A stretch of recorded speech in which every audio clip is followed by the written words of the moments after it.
ओम शांति।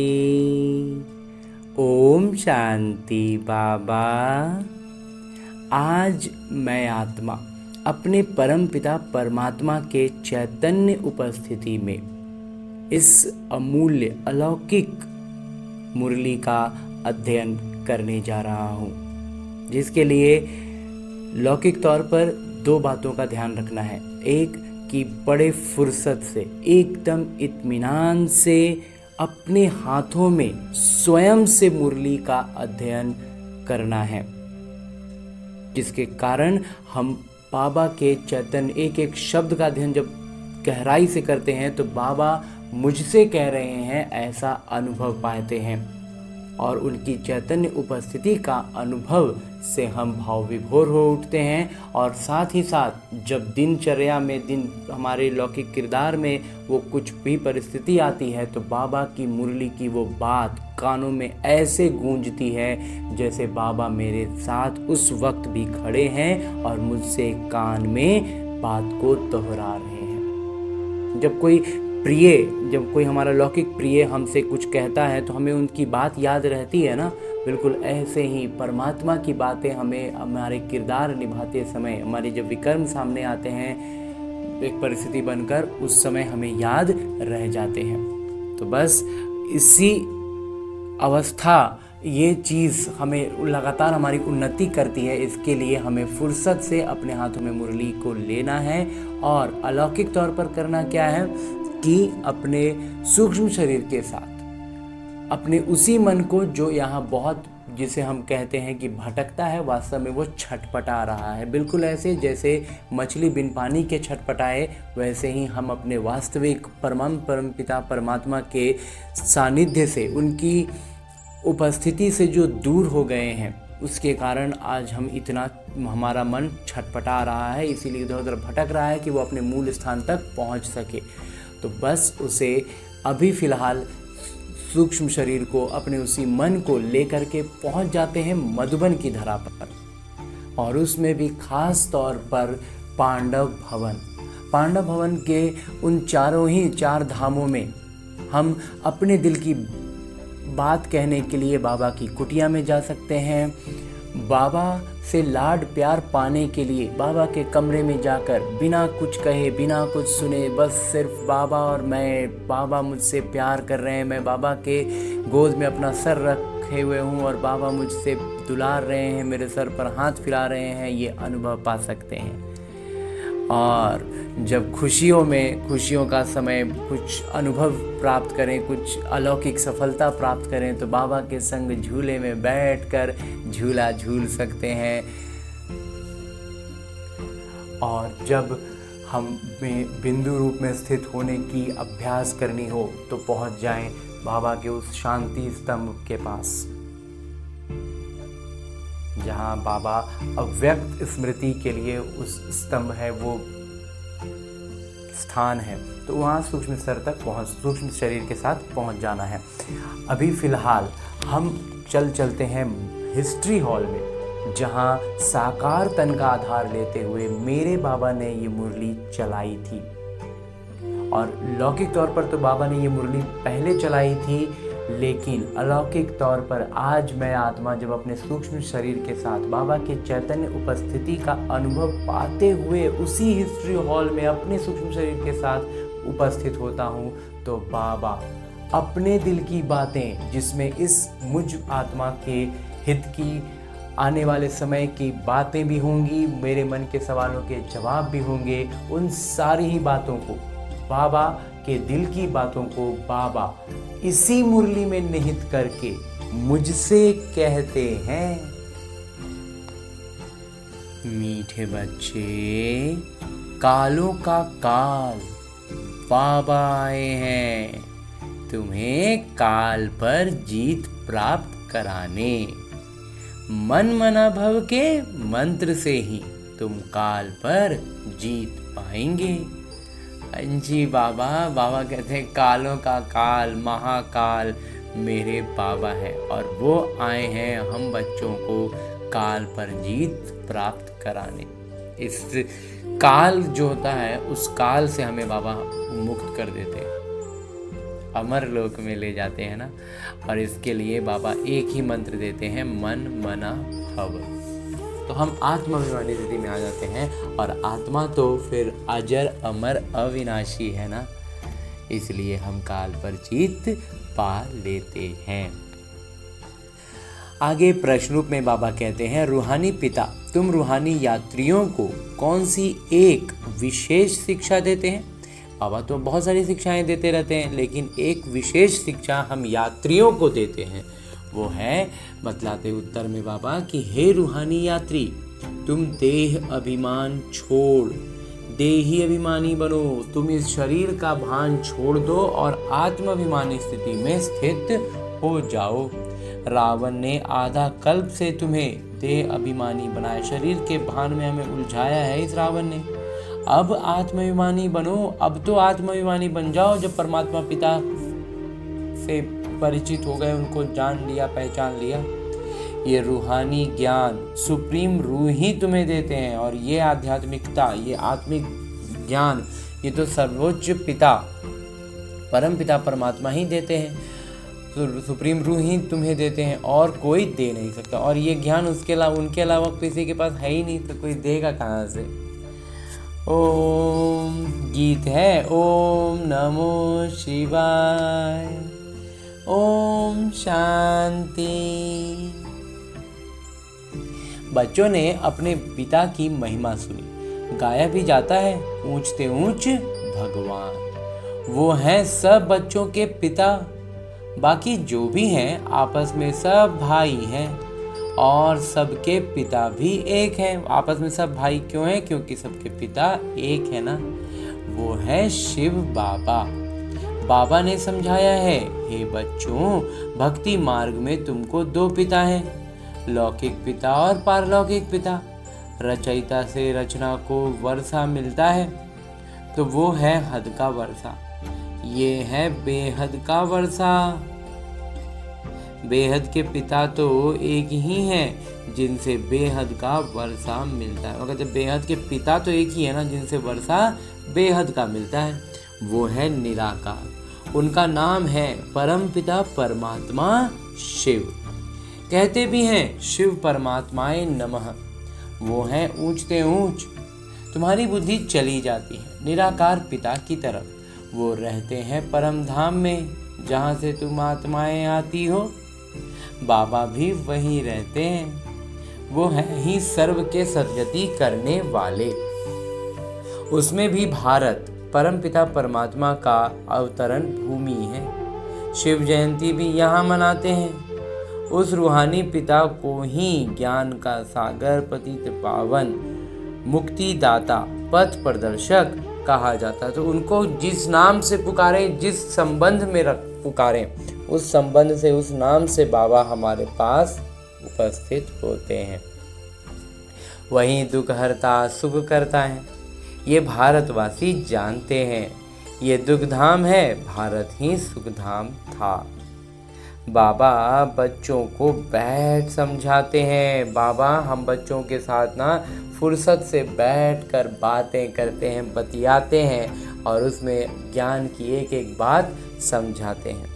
कहते हैं, हे भारतवासी, तुम विश्व के मालिक थे जब तुम्हारा आदि सनातन देवी देवता धर्म था। देवी देवता धर्म श्रेष्ठ, कर्म श्रेष्ठ। देवी देवता धर्म का मतलब ही हो गया श्रेष्ठता, तो धर्म भी श्रेष्ठ था, कर्म भी श्रेष्ठ किए। अब ये धर्म भ्रष्ट, कर्म भ्रष्ट बन गए, और अभी क्या हो गया, धर्म भी भ्रष्ट हो गया, और उसके कारण कर्म भी भ्रष्ट हो गया। अपने को पावन देवता कहला नहीं सकते। कलयुग अंत तक भक्ति मार्ग चलता है, इसमें ज्ञान होता नहीं। बाबा कहते हैं आधा कल्प तक इतना भक्ति हुआ कि ज्ञान का वहाँ पर कुछ था ही नहीं, तो अंधेरे में भटक रहे थे। ज्ञान से होती है सद्गति। सर्व का सद्गति दाता बाबा जब तक ना आए तब तक सद्गति हो ना सके। तो बात है कि जब तक भगवान आएंगे नहीं, परमपिता परमात्मा अवतरित नहीं होंगे, तो सद्गति होगी कैसे? वहीं करेंगे सद्गति ना। तो इसीलिए इतने समय से हम भक्ति में ही भटक रहे थे। बाबा कहते हैं, मैं कल्प के संगम युग पर आता हूँ। इस समय है ही पतित दुनिया, पावन एक भी होता नहीं। भल सन्यासी पवित्र बनते हैं, परंतु फिर उनको पुनर्जन्म तो यहाँ ही लेना है। वहाँ कहते हैं वो पवित्र भले जीवन काल में अपना बने रहें, लेकिन जन्म तो यहीं लेते हैं, और जो जन्म लिया हुआ पहले से है वो भी विकार से ही है। तो विष से जन्म लेना पड़े, वापस जाने का है नहीं। वहाँ कहते हैं वापस कोई नहीं जा सकता है, वापस जाने का है नहीं। वहाँ कहते हैं वापस तो कोई नहीं जा सकता है ना। जब तक चक्र पूरा होता है तब ही बाबा आकर ले जाते हैं। जब चक्र पूरा हो जाता है तब आकर के बाबा ले जाते हैं। इनको कहा ही जाता है रूहानी ज्ञान, और ले जाने के लिए बाबा जो हमें ज्ञान देते हैं वो है रूहानी ज्ञान। सुप्रीम रूह रूहानी ज्ञान देते हैं, सर्वोच्च आत्मा सर्वोच्च ज्ञान देते हैं। सुप्रीम रूह ही ज्ञान का सागर पतित पावन है। तो जो सर्वोच्च आत्मा है वही ज्ञान के सागर भी है, पतित पावन भी है। बाकी शास्त्रों का ज्ञान तो है भक्ति मार्ग। बाबा कहते हैं यज्ञ तप तीर्थ आदि करते और ही नीचे गिरते आए हो। जितना यज्ञ किया, जितना तप किए, जितनी तीर्थ यात्राएं की, लगातार नीचे ही गिरते गए ना। पर तुम पहले से तो प्रधान थे। भारत में पवित्रता थी तो शांति समृद्धि भी थी, हेल्थ वेल्थ दोनों थे, स्वास्थ्य और समृद्धि दोनों था। आज से 5000 वर्ष पहले की बात है। ये भारत स्वर्ग था उस समय, और कोई धर्म नहीं था, सिर्फ एक ही आदि सनातन देवी देवता धर्म था जो परम पिता परमात्मा ने स्थापन किया। स्वर्ग की स्थापना तो वही करेंगे, तो स्वर्ग की स्थापना तो मेरे बाबा ही करेंगे ना, मनुष्य तो कर ना सके। ऐसे तो नहीं कहेंगे कि श्री कृष्ण रचयिता है, नहीं, रचयिता एक ही निराकार शिव है, बाकी है उनकी रचना। रचयिता से ही रचना को वर्षा मिलता है। वह कहते हैं रचना को वर्षा किससे मिलता है? रचयिता से। बाबा समझाते हैं, मैं तुम्हारा बेहद का पिता हूँ, तुमको बेहद का वर्षा देता हूँ। बाबा इतना प्यार से हमें ये सारी बातें समझाते हैं कि 21 जन्मों के लिए हमें बेहद का वर्षा देने के लिए बाबा आए हैं। सूर्यवंशी चंद्रवंशी पवित्र धर्म स्थापन करता हूँ। बाबा जो स्थापन करते हैं वो होता है सूर्यवंशी और चंद्रवंशी तक का, क्योंकि उसका सिलेक्शन भी अभी ही हो जाता है। इसलिए बाबा कहते हैं स्थापना करता हूँ सूर्यवंशी चंद्रवंशी का। ब्राह्मण धर्म है चोटी, और उनमें चोटी है ब्राह्मण धर्म। सबसे ऊंचे है रूहानी पिता, रूहों को आप समान बनाते हैं। तो ब्राह्मण चोटी का मतलब क्या हुआ? पीक पर, सबसे हाईएस्ट पीक पर अभी हम होते हैं। उसके बाद देवी देवता सूर्यवंशी भी जो होंगे ना, वो हमसे मतलब इस ऊंचाई से नीचे उतरने की ही मतलब जैसे पहाड़ बनाया जाए तो उसमें जब सबसे पीक फॉर्म जो होगा वो चोटी, इसलिए बाबा चोटी कहते हैं हम ब्राह्मणों को। उसके बाद सूर्यवंशी बहुत ऊंचाई पर होंगे, लेकिन वो होंगे नीचे मतलब ढलान पर ही होंगे। बाबा कहते हैं कि ब्राह्मण धर्म है वो चोटी, सबसे ऊंचा है ब्राह्मण, सबसे ऊंचा है रूहानी पिता का। रूहानी रूहों को आप समान बनाते हैं। क्यों? इसमें सबसे ऊंची बात क्या हो जाती है कि परम पिता परमात्मा जो सर्वोच्च हैं वो हम बच्चों को उतना उच्च बनाते हैं। बाबा ज्ञान के सागर सुख के सागर हैं, तो तुमको भी बनाते हैं। बाबा में जो सारी गुणवत्ताएं भरपूर हैं, अनंत हैं, वो सारा गुणवत्ता बाबा हमारे भीतर है, इस बात की जागृति दिलाते हैं। भारत ही सुखधाम था, अभी तो दुखधाम है। बाबा कैसे आते हैं ये किसी को भी पता नहीं है।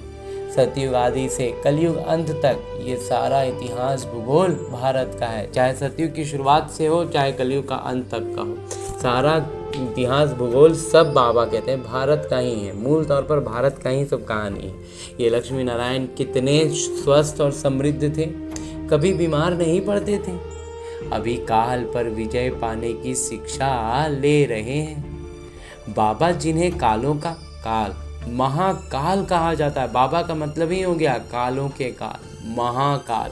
वो तुमको काल पर विजय पहनाते हैं, हमको उस काल से जीत दिला देते हैं बाबा। नाम भी सुना शिवाय नमः। बाबा कहते हैं इनका नाम भी तो रखा गया है शिवाय नमः। तुम ऐसे तो नहीं कहेंगे कि परमपिता परमात्मा सर्वव्यापी है, कुत्ते बिल्ली में है। ये सब बातें तो अब हमारी एकदम क्लियर हो गई ना कि मनुष्य आत्मा एकदम अलग है और बाकी जितने पशु पंछी भी है ना वो हम आत्माओं का ही बाहर में प्रकृति का सारा कुछ हमारी आत्मा की स्थिति का परिचायक है। जैसी हमारी अवस्था है ना वैसे ही बाहर पशु पंछी पेड़ पौधे प्रकृति की स्थिति सब उसी अनुसार निर्धारित हो रही है। इसलिए उनमें परमात्मा पिता का आते हैं ऐसा हो ही नहीं सकता। वो ग्लानि हो जाती, बाबा की ग्लानि। अगर ऐसा कहते हैं तो वो बाबा की ग्लानि है। तो ये अज्ञानता में भक्ति में कह देते थे, ज्ञान होने के बाद तो नहीं कहना है ना। अभी ये है कल्प का संगम समय। इस समय ही विनाश काले विपरीत बुद्धि कहा जाता है। अभी वही संगम युग का समय है जिस समय ये गाया जाता है कि विनाश काले विपरीत बुद्धि। अब विनाश तो सामने खड़ा है, गीता में भी लिखा है यादव कौरव पांडव क्या करत भय, सर्वशास्त्रमयी शिरोमणि श्रीमद् भागवत गीता है। उनसे ही फिर और शास्त्र निकले हैं।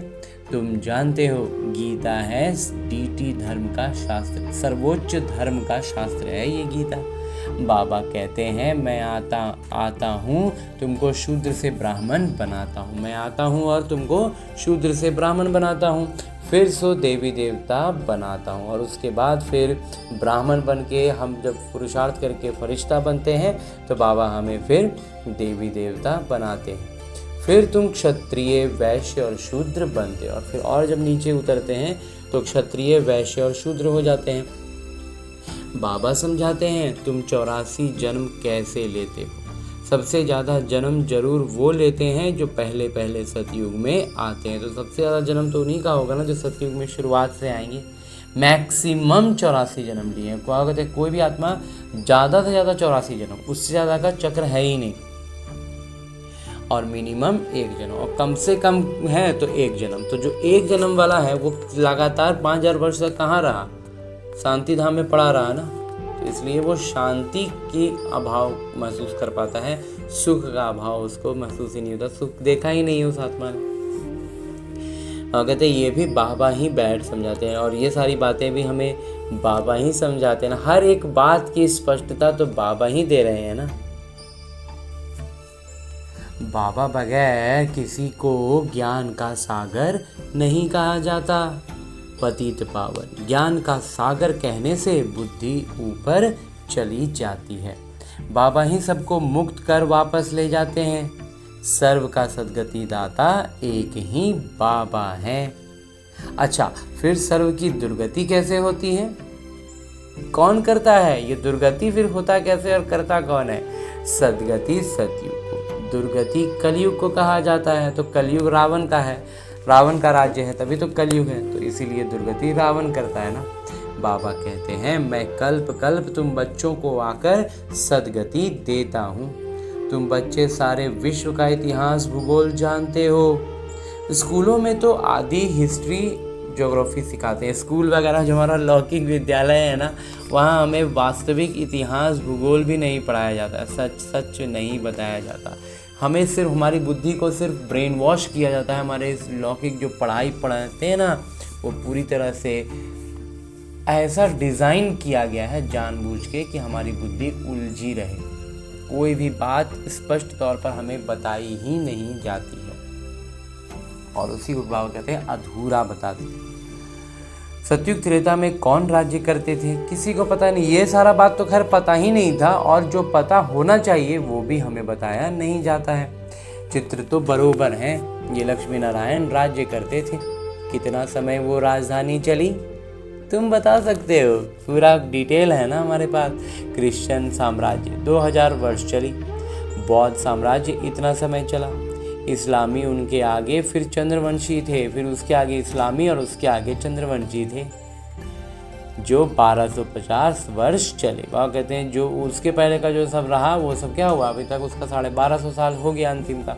तो सतयुग त्रेता में सूर्यवंशी चंद्रवंशी ही थे और कोई धर्म नहीं था। लेकिन जब तक चंद्रवंशी थे ना तब तक कोई और दूसरा धर्म नहीं था। सूर्यवंशी तो बाबा एकदम अभी स्टार्टिंग में शुरू होगा, लेकिन चंद्रवंशी भी जब तक रहे ना तब तक कोई दूसरा धर्म नहीं था। पूरी तरह से शांति समृद्धि सब कुछ वैसे ही भरपूर था।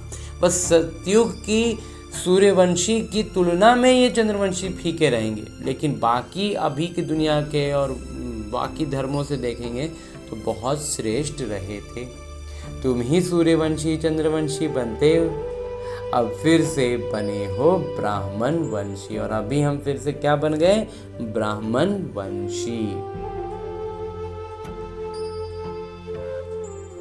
ये सारा नाटक भारत पर ही बना है। भारत ही हेल और हेवन बनता है, और धर्म वालों के लिए नहीं कहेंगे। ये बाबा कहते हैं भारत के लिए ही ये स्वर्ग नर्क का कहानी है, सारा ज्ञान है। बाकी सब जगह के लिए वैसा कुछ है नहीं। वो तो स्वर्ग में होते ही नहीं। बाकी धर्म वाले जो हैं वो स्वर्ग में तो रहेंगे ही नहीं, तो उनको उन सब चीज़ों में से कोई सरोकार ही नहीं होता है। कोई मरता है तो कहते हैं स्वर्गवासी हुआ, परंतु समझते नहीं हैं कि नरकवासियों को तो नरक में ही जन्म लेना पड़े। स्वर्गवासी स्वर्ग में ही पुनर्जन्म लेंगे। तो जो स्वर्गवासी हैं वास्तविक अर्थ में वही स्वर्ग में पुनर्जन्म लेंगे ना। तुम बच्चे समझते हो, ये लक्ष्मी नारायण स्वर्गवासी थे। उन्होंने ये राजधानी कैसे पाई, लाखों वर्ष की बात तो याद रह ना सके, तो हमारी बुद्धि को उलझाने के लिए लाखों वर्ष की बात कह दी। लेकिन अभी बाबा कहते हैं कि ये शास्त्र आदि होते ही नहीं थे सतयुग में, और सारा भक्ति का सामग्री है। तो बाबा कहते हैं कि इतना लंबा समय, लाखों वर्ष की बात तो याद रह ना सके। सतयुग में ये शास्त्र आदि होते नहीं, ये सारी भक्ति की सामग्री है। सीढ़ी नीचे उतरनी ही है। रंजी बाबा कहते हैं ये भी ड्रामा बना हुआ है कि धीरे धीरे सीढ़ी नीचे उतरना ही है। नदियों का सफ़र की बात करें तो उसमें आगे बढ़ते ही जाना है। तमो प्रधानता विकारों का उसमें समावेश होता ही जाना है, और अंत में पूरी तरह से आध्यात्मिक शब्दों में कहें तो तमो प्रधान हो जाना है, और उदाहरण की भाषा में कहें तो नाला वाला स्थिति में हो जाता है। इतनी गंदगी मिलती है, इतनी गंदगी उसमें डाली जाती है कि वो पूरी तरह से नाला बन जाता है। और कहते हैं सतो प्रधान से सतो रजो तमो में ये सीढ़ी उतरने में 5000 वर्ष लगते हैं। ये जो सीढ़ी है ना, इस सीढ़ी से उतरने में हमें 5000 वर्ष लगे, और इसके पीक पर चढ़ने में एक क्षण का समय लगेगा। आधा जन्म लगेगा उसकी प्रैक्टिस के लिए, और अंतिम का एक क्षण का समय होगा, और हम उसकी 5000 वर्ष में जितना सीढ़ी उतरे हैं, जितना नीचे आए हैं, उतना ऊपर वापस पहुंच जाएंगे। सतयुग में 16 कला संपूर्ण, फिर त्रेता में 2 कला का, आत्मा में चांदी की खाद पड़ी। कॉपर एज में आए तो कॉपर की अलाई पड़ी, तो उसके बाद फिर ताम्र युग में आए तो तांबा का उसमें पड़ गया, मतलब और विकार उसमें जुड़ने लग गए, देह अभिमान आ गया। इस समय बिल्कुल ही तमो प्रधान, और अभी तो एकदम ही तमो प्रधानता एकदम पीक पर है। आत्मा में ही खाद पड़ती है। तुम ही पूरे 84 जन्म लेते हो। ये रूहानी पिता शिव बाबा आकर रूहानी बच्चों को समझाते हैं। तो ये सारा ज्ञान हमारे बाबा आकर हम बच्चों को समझाते हैं। रूहानी बच्चों को, आत्माभिमानी स्थिति में स्थित रहने वाले बच्चों को।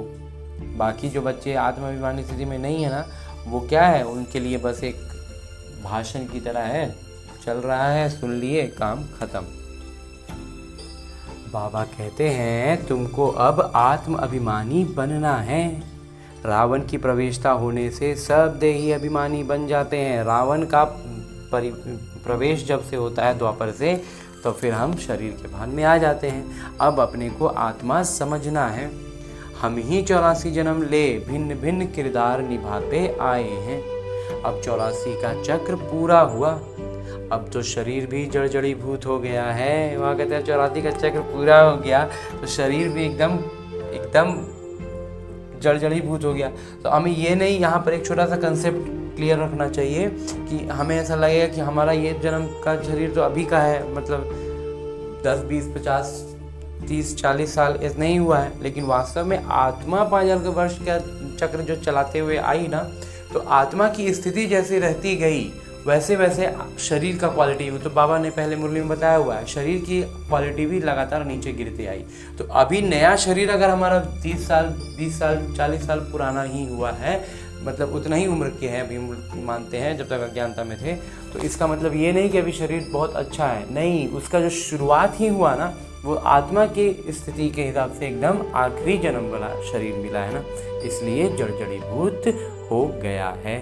द्वापर से रावण राज्य होता है। तो अभी अगर हम थोड़ा स्वस्थ अनुभव भी करते हैं, तो कुछ अच्छा लगता है कि शरीर से सब चीज़ ठीक भी है, तो भी ये हम कल्पना कर सकते हैं कि अभी ज्ञान मिलने से, परिवर्तन जब से आया, तो हम इतना बेहतर अनुभव कर रहे हैं। तो जब हम सतयुग में पहुंचेंगे, जब पूरी तरह से आत्माभिमानी में होंगे, स्थिति में होंगे, तो कितना श्रेष्ठ शरीर होगा। इसलिए भगवान को लगता है कि हम वहाँ की कल्पना भी नहीं कर सकते। बाबा कहते हैं कि शरीर भी जड़ जड़ीभूत हो गया है। द्वापर से रावण राज्य होता है, सतयुग में है राम राज्य। सतयुग में तुम आत्माभिमानी थे, द्वापर कलयुग में तुम देही अभिमानी बन जाते हो। न आत्मा को न परमात्मा को जानते हो, न आत्मा को ही जान पाते हैं, न परमात्मा को ही जानते हैं। बाबा समझाते हैं, आत्मा एक सितारा है, भ्रिकुटी के बीच में चमकता है अजब सितारा। उनको सिवाय दिव्य दृष्टि के देखा नहीं जा सकता, वो बिल्कुल ही सूक्ष्म है। आत्मा ही एक शरीर छोड़ दूसरा लेती है। हम आत्मा ने 84 जन्म लिए हैं, परमपिता परमात्मा भी बिंदी हैं। उनको ही ज्ञान का सागर, पतित पावन, ज्ञानवान कहा जाता है। परमपिता परमात्मा में सृष्टि के आदि मध्य अंत का ज्ञान है। परमपिता परमात्मा जो है उनमें सृष्टि का आदि मध्य अंत का ज्ञान है। बीज रूप होने के कारण उनको सत्य चित्त आनंद स्वरूप कहा जाता है, जिसको हम भक्ति में सच्चिदानंद कहते थे ना, वही है सत्य चित्त आनंद स्वरूप। सच्चिदानंद है मेरे बाबा। बाबा में जो ज्ञान है वो जरूर सुनाना पड़े। बाबा कहते हैं जो ज्ञान बाबा से हमें मिलता है ना, उसको सुनाना है। सुनाने से खुद का स्पष्टता भी बहुत बढ़ता है। ये है आध्यात्मिक ज्ञान। सब रूहों के पिता आकर रूहों को पढ़ाते हैं। हर एक रूह के पिता हैं जो आकर के पढ़ा रहे हैं। इतना फुर्सत से बैठकर हमारे लिए आए हैं, हमको इतना डिटेल से ज्ञान समझा रहे हैं। तुमको आत्माभिमानी बनना है तो हमको भी उसी स्थिति में आना होगा ना। शिव बाबा हमको पढ़ाते हैं, वही ज्ञानवान है। बाबा ही आकर स्वर्ग की रचना रचते हैं, तुमको स्वर्ग के लायक बनाते हैं। ये सृष्टि चक्र का राज कोई मनुष्य नहीं जानते। बाबा कहते हैं ये सृष्टि चक्र का जो राज है ना, ये मनुष्य कोई जानते ही नहीं है, पूरी तरह से अज्ञानता में है ना। बाबा को ही न जानने के कारण भारत का ये हाल हुआ है। बाबा कहते भारत का ये हाल सिर्फ खुद को आत्मा भूल गए और अपने पिता परमात्मा को भूल गए, उसी कारण इतनी दुर्गति हो गई इस भारत की।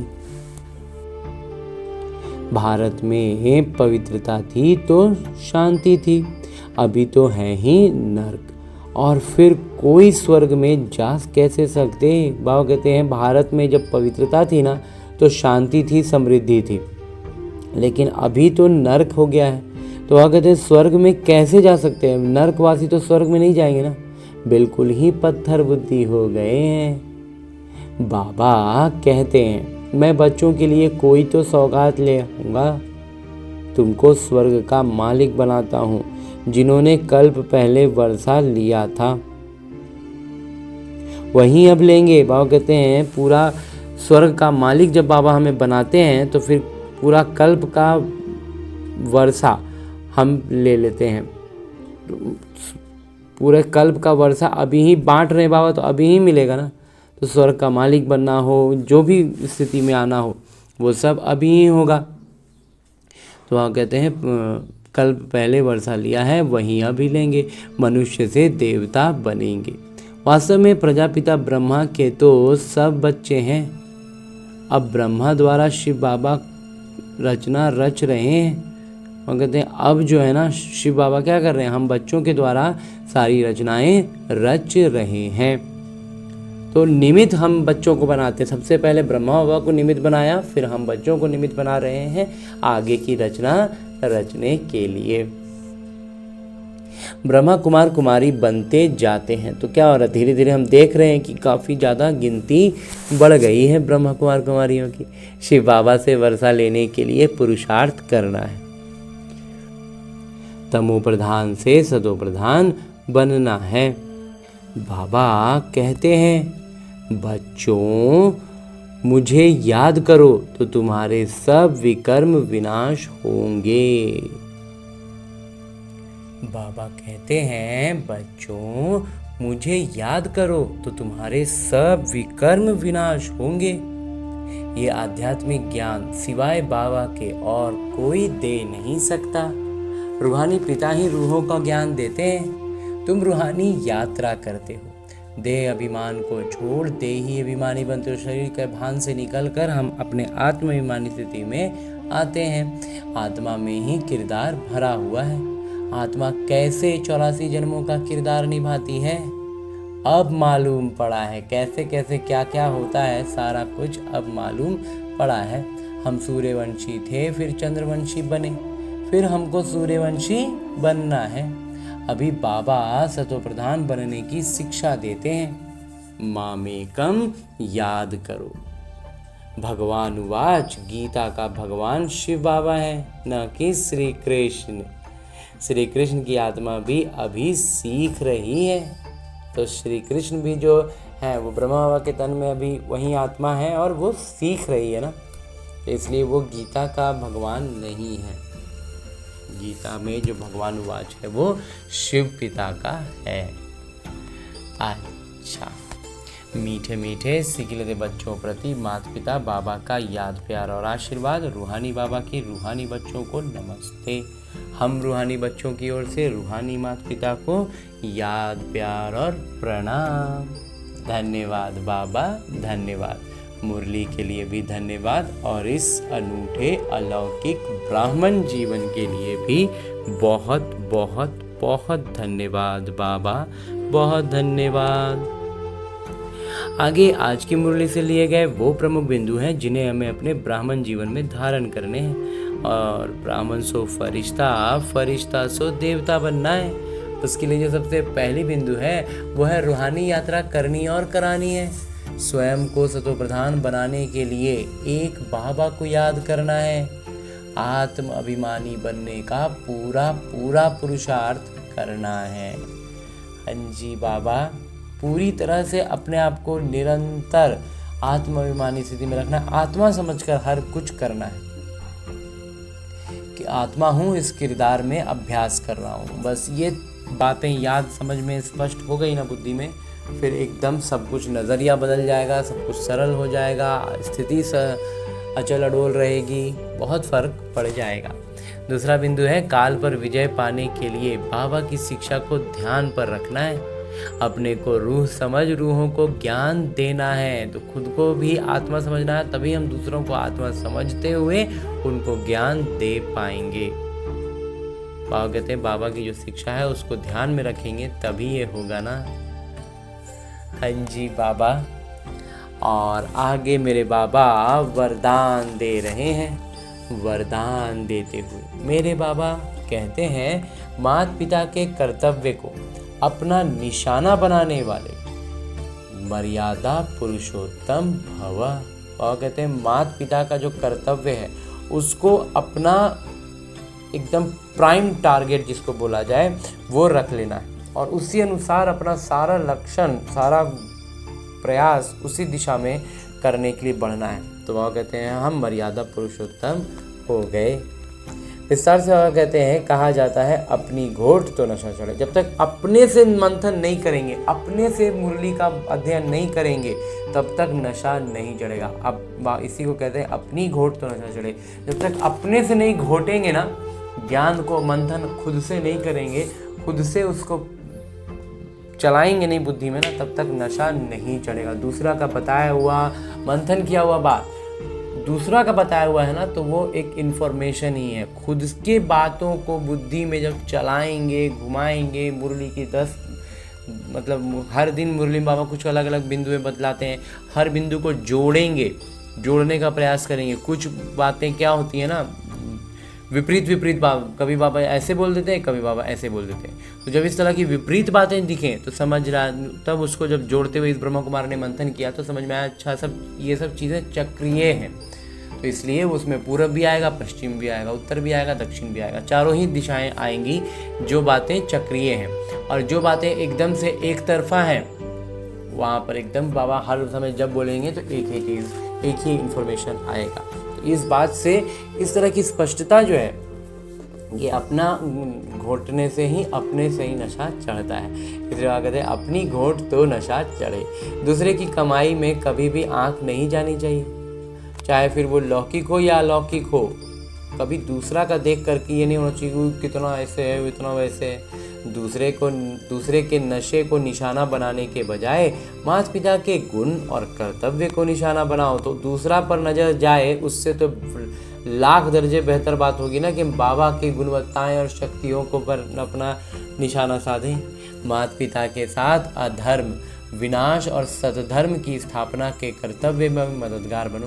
तो माता पिता के साथ साथ माता पिता का मददगार बन के वो क्या करना है, अधर्म का विनाश करना है और सतधर्म की स्थापना करनी है। इस कर्तव्य में मददगार बनना है। अधर्म विनाश करने वाले अधर्म का कार्य व दैवी मर्यादा को तोड़ने का कार्य कर नहीं सकते। तो जब हम अधर्म विनाश करने की बात करते हैं, उस तरफ अपना कदम बढ़ाते हैं, तो फिर अधर्म का कोई काम या दैवी मर्यादा को तोड़ने का कोई काम हम नहीं कर सकते। हाँ जी बाबा। और आगे स्लोगन है, मुरली का उपदेश है, ज्ञानवान बन, व्यर्थ प्रश्नों को स्वाहा कर दो तो समय बच जाएगा। ज्ञानवान बन जाएंगे तो व्यर्थ प्रश्न क्या होंगे, अपने आप स्वाहा हो जाएंगे। वो मतलब उनका फिर वजूद रहेगा ही नहीं ना।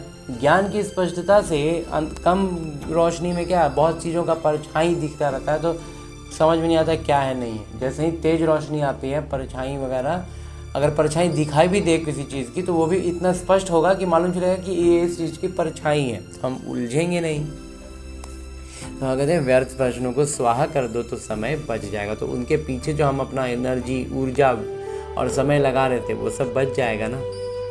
हाँ जी बाबा। आगे मातेश्वरी जी के अनमोल महावाक्य है, मम्मा की मीठी बातें हैं। मम्मा कहती हैं, जिनका साथी है भगवान, उनको क्या रोकेगा आंधी और तूफान। अरे वाह, मम्मा भी आज तुकबंदी वाली कविता के तौर पर अपनी बात कह रही हैं। देखो ये गीत सिद्ध करता है, अच्छा ये कोई गीत होगा लौकिक में, उसको और मम्मा कहती है कि देखो ये जो गीत है ये सिद्ध करता है कि आत्मा और परमात्मा दो चीज़ है ना। ईश्वर सर्वव्यापी है, क्योंकि जिनका साथी है ईश्वर, वो हाजिर होते हुए भी फिर भी सृष्टि में इतना दुख क्यों। अगर वो फिर आ ही गए हैं धरती पर, अवतरण ले चुके हैं, तो फिर धरती पर इतना दुख क्यों। मनुष्य इतने कंगाल और मोहताज क्यों। परमात्मा तो सुख स्वरूप है।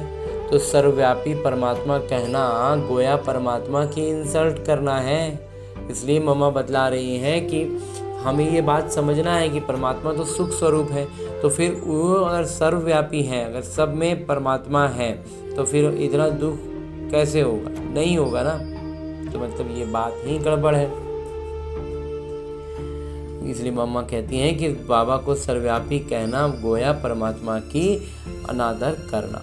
भगवान के हाजिर होते दुनिया सुख स्वरूप होनी चाहिए और दुख रूप। अगर भगवान हाजिर हैं, भगवान सम्मुख हैं, साथ में हैं, तो फिर दुनिया में सुख होना चाहिए कि दुख होना चाहिए। फिर परमात्मा को पुकारने की दरकार क्यों, और अगर सुख रहेगा तो फिर परमात्मा को पुकारते ही क्यों हैं। तो इस समय माया सर्वव्यापी है ना। मम्मा भी कहती हैं कि माया जो है वो सर्वव्यापी है, न कि परमात्मा हाजिर है। बल्कि परमात्मा उस तरह से सर्वव्यापी नहीं है जिस तरह से माया भी सर्वव्यापी है। उस सब तरफ नज़र फिरा रहा है कि कहाँ पर हमसे गलती हो और वो हमें पकड़ दबोचे। परमात्मा सिर्फ एक बार संगम पर आते हैं तब उनको हाजिर नाजिर कह सकते हैं। जब परमात्मा अभी संगम पर आते हैं तब भले हम कह सकते हैं कि वो आए हुए हैं, बाकी उनकी याद सबके दिलों में जरूर व्यापक है। और अब ज्ञान की स्पष्टता से अब हमारा मन बुद्धि में एकदम स्पष्ट हो गया है सारी बातें, सारी ज्ञान की बातें। शरीर को चलाने वाली शक्ति तो हर एक में भिन्न भिन्न संस्कार वाली आत्मा है, न कि परमात्मा है। तो हर एक आत्मा का संस्कार के अनुसार वो अपना शरीर उसका बना है और उस शरीर के वो अपना किरदार निभा रहा है। तो इसमें परमात्मा तो हो नहीं सकते ना। अब विचार करना है कि परमात्मा का साथ क्यों लिया है। आगे अब इस पर भी विचार करो कि परमात्मा का साथ क्यों लिए।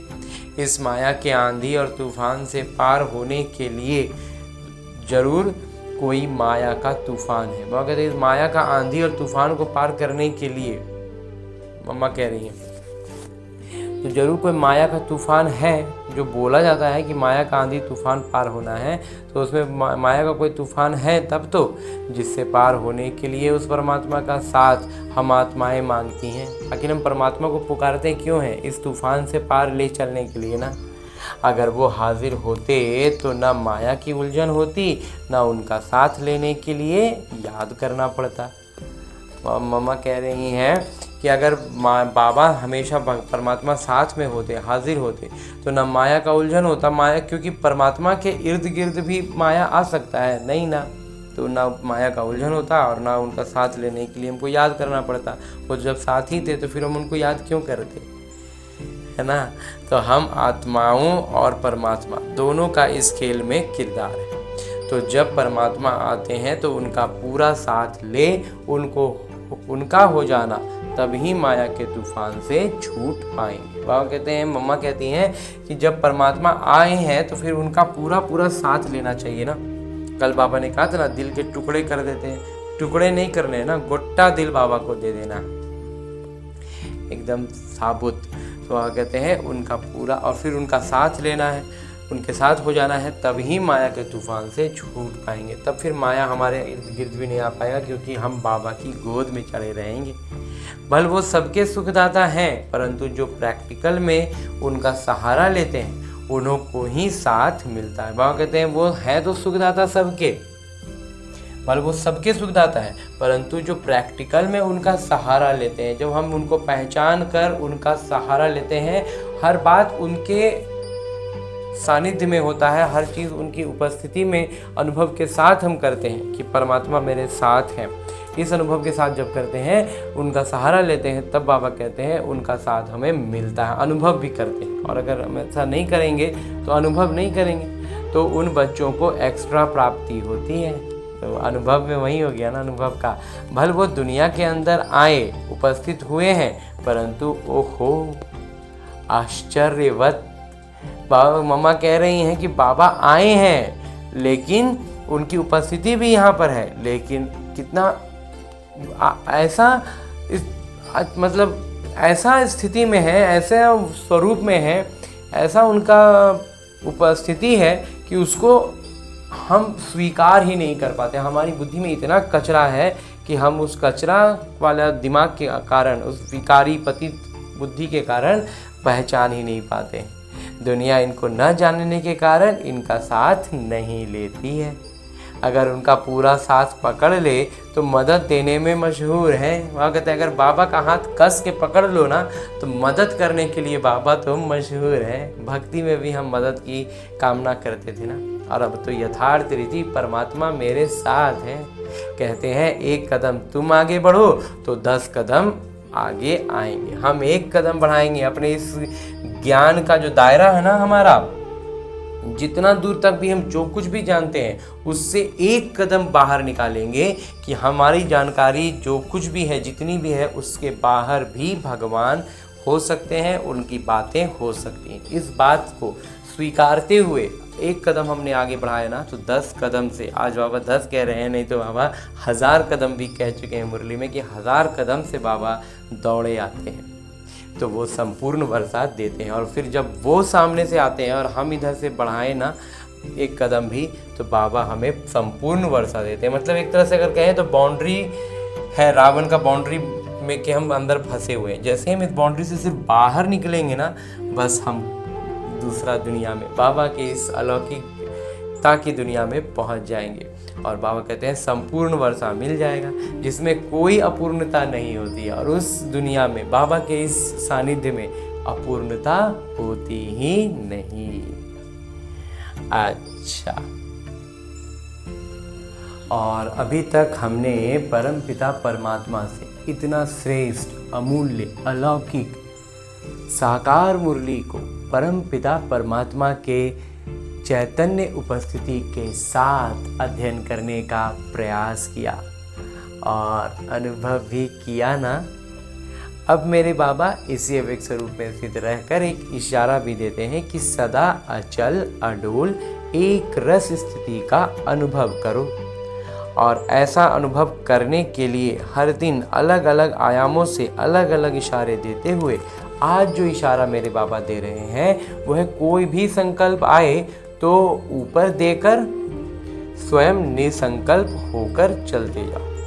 कोई भी संकल्प आया, किसी भी बात में कुछ भी हुआ, तो कहते हैं कुछ भी संकल्प इधर उधर का आया ना, उसको सीधा सीधी बाबा को देते जाओ और खुद निर्संकल्प हो जाओ, होकर चलते जाओ। एकदम ये आदत में बना लो। विचार देना, इशारा देना, ये दूसरी बात है।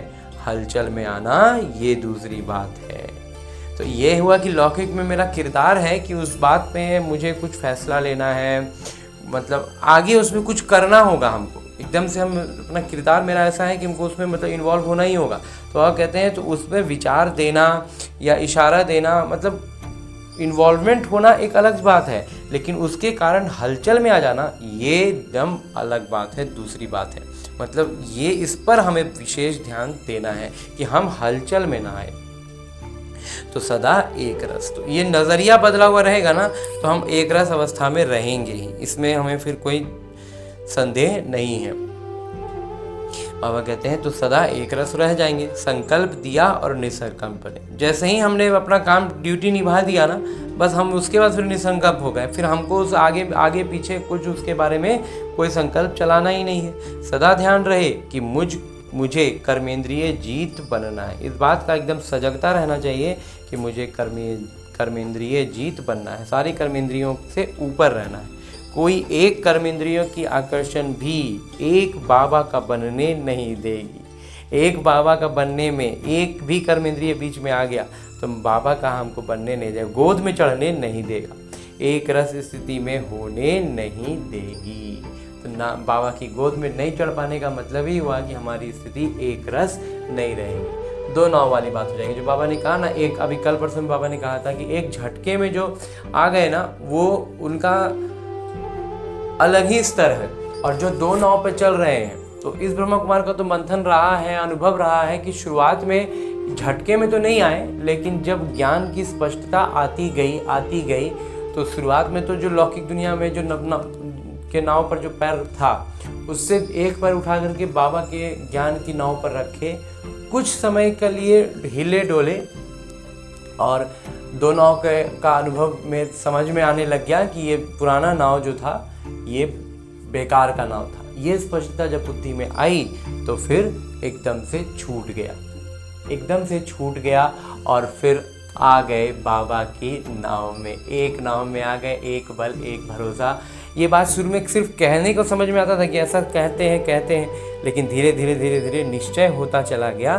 तो हम पूरी तरह से बाबा के इस स्थिति में, इस ज्ञान में इतना स्पष्ट हो गए कि फिर कहीं कोई संदेह नहीं बचा। एक रस स्थिति में आ गए और लौकिक दुनिया का हर कुछ अब छूट गया, अपने आप छूटता गया। जैसे जैसे ज्ञान की स्पष्टता आती गई वैसे वैसे ये छूटता गया। तो इसलिए जैसे होता है, कदम चलते हैं तो एक पाँव उठा लेते हैं, उसके बाद उसको आगे रख देते हैं। जब वो पाँव अच्छे से रखा जाता है तब पहले वाला पाँव जहाँ पर था वहाँ से हटा लेते हैं ना। वैसा ही कुछ अनुभव इस ब्रह्मा कुमार का है। तो इसलिए अब हमें ये ध्यान देना है। उसी के लिए बाबा ये सब महीन बातें बतलाते हैं कि जब भी कोई परिस्थिति आई, कोई बात आई जहाँ हमारा किरदार में ऐसा है कि हमको उसमें इन्वॉल्व होना ही है, तो बाबा कहते हैं उसमें इशारा देना, विचार देना, ये एक अलग बात है। हलचल में नहीं आना है। तभी हम एक रस अवस्था में रहेंगे। और जब भी अपना किरदार निभाएं, अपना ड्यूटी किए, उसके बाद एकदम से फिर निसंकल्प हो जाना है, कुछ आगे पीछे उसके बारे में कोई विचार चलाना ही नहीं है।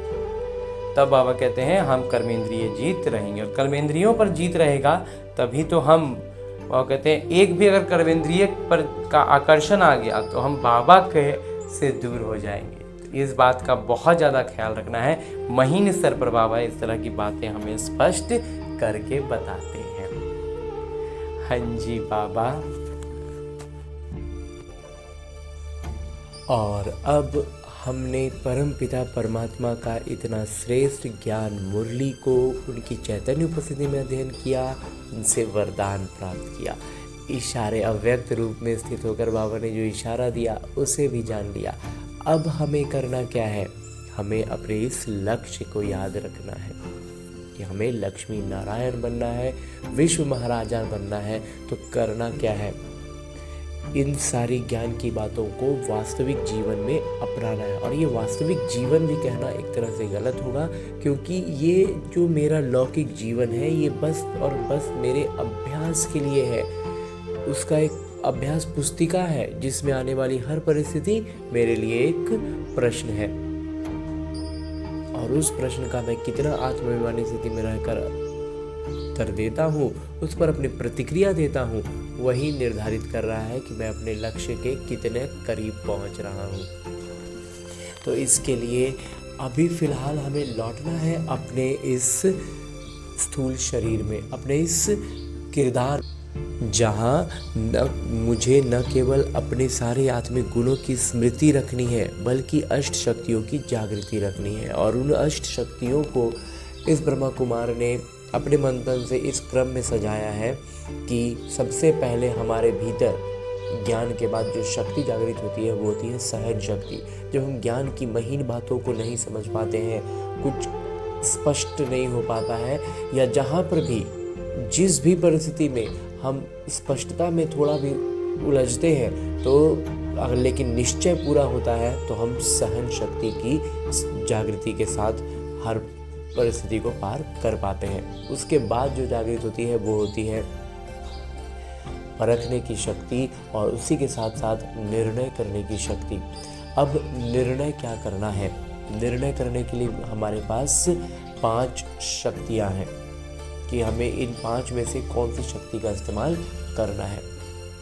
तो इसमें सबसे पहला इस ब्रह्मा कुमार को लगता है कि है समेटने की शक्ति। समेटने की शक्ति का अर्थ है, इस ब्रह्मा कुमार का मंथन रहा है कि सबसे पहले जो आती है वो है समेटने की शक्ति। समेटना क्या है? अपने उन पुराने संस्कारों को जो रावण के प्रभाव में बने हैं। दूसरा है समाने की शक्ति, वही सारी संस्कार जो अन्य आत्माओं में, संबंध संपर्क की आत्माओं में रावण के प्रभाव में पनपे हैं, विकसित हुए हैं, और वो उनसे घिरे हुए हैं, तो उनको उस नज़र से हम देख पाएं, इसके लिए हमें शक्ति जो चाहिए वो है समाने की शक्ति। तो उनके रावण के प्रभाव में बने संस्कारों को समाने की शक्ति। उसके बाद जो आती है वो है संकीर्णता की शक्ति। संकीर्णता की शक्ति का अभिप्राय इस ब्रह्मा कुमार के मंथन के अनुसार है कि जहाँ पर हमारा हस्तक्षेप का या फिर हमारे इन्वॉल्व होने का, हमारे उससे जुड़ने का कोई अर्थ नहीं है, हमारे लिए वो व्यर्थ है, तो वैसे में अपने आप को उसमें जोड़कर हम खामोखा में कहीं उलझ ना रहे हो, इसके लिए भी, इसका स्पष्टीकरण के लिए भी हमें शक्ति चाहिए कि जहाँ ज़रूरत, मतलब संकीर्णता के साथ, मतलब जिसको कहते हैं कि आराम से हम निकल सकते हैं और हम झूठ मूठ में फंस रहे हैं, वो काम ना करके, तो इसके लिए भी शक्ति चाहिए। तो वही है संकीर्णता की शक्ति। उसके बाद जो है वो है सामना करने की शक्ति। तो ये भी हमें परखना होगा ना कि हम यहाँ से एकदम, मतलब बिना किसी जुड़ाव के एकदम सीधे निकल सकते हैं या फिर हम निकल नहीं सकते, तो हमें उसका सामना करना ही है। तो हम उस परिस्थिति का, उन बातों का अच्छे से सामना कर पाए, उसके लिए भी हमें जो शक्ति चाहिए वही है सामना करने की शक्ति। और उसके बाद जो एक शक्ति है उसका नाम है सहयोग की शक्ति। सहयोग की शक्ति का अर्थ है कि जब हम अपने सारे गुणों और शक्तियों से खुद को भरपूर अनुभव करते हैं, सारी शक्तियों की जागृति के साथ होते हैं, तब हम अन्य आत्माओं को सहयोग दे सकते हैं। यूँ तो हम यहाँ गलती ये करते हैं कि आज हमने पहला ज्ञान समझा और हम दूसरों को बताते हैं, तो ये बहुत खुशी और उमंग उत्साह के लिए ठीक है, लेकिन दूसरों को बताने में अगर हम पीछे हो रहे हैं, हम फिसल रहे हैं, वो हमें खींच ले रहे हैं, तो इसका मतलब है कि हम सहयोग की शक्ति से भी निपुण नहीं हुए हैं। तो जब तक हम खुद का पाँव अच्छे से न जमा लें, हम बाढ़ में किसी बह रहे या व्यक्ति को लौकिक तौर पर अगर उदाहरण के रूप में देखें तो किसी को बहता हुआ क्यों हम रोकें और खुद ही हमारे पाँव जमे नहीं हैं, हमने खुद को रस्सी से कोई चीज़ से बांधा नहीं है, तो फिर हम दूसरों को मदद नहीं कर सकते हैं, हम खुद ही बहने लग जाएंगे। तो इसलिए हमें इस बात का स्मृति रखनी है, इस शक्ति को भी समझना है। तो इस तरह की अष्ट शक्तियों की जागृति के साथ सारे सातों आत्मिक गुणों को स्मृति में रखते हुए सारी प्रतिक्रियाएं हमारे इसी अनुसार हो, ऐसा अभ्यास करने के लिए लौटते हैं अपने इस किरदार में, अपने इस स्थूल शरीर में। अच्छा, ओम शांति।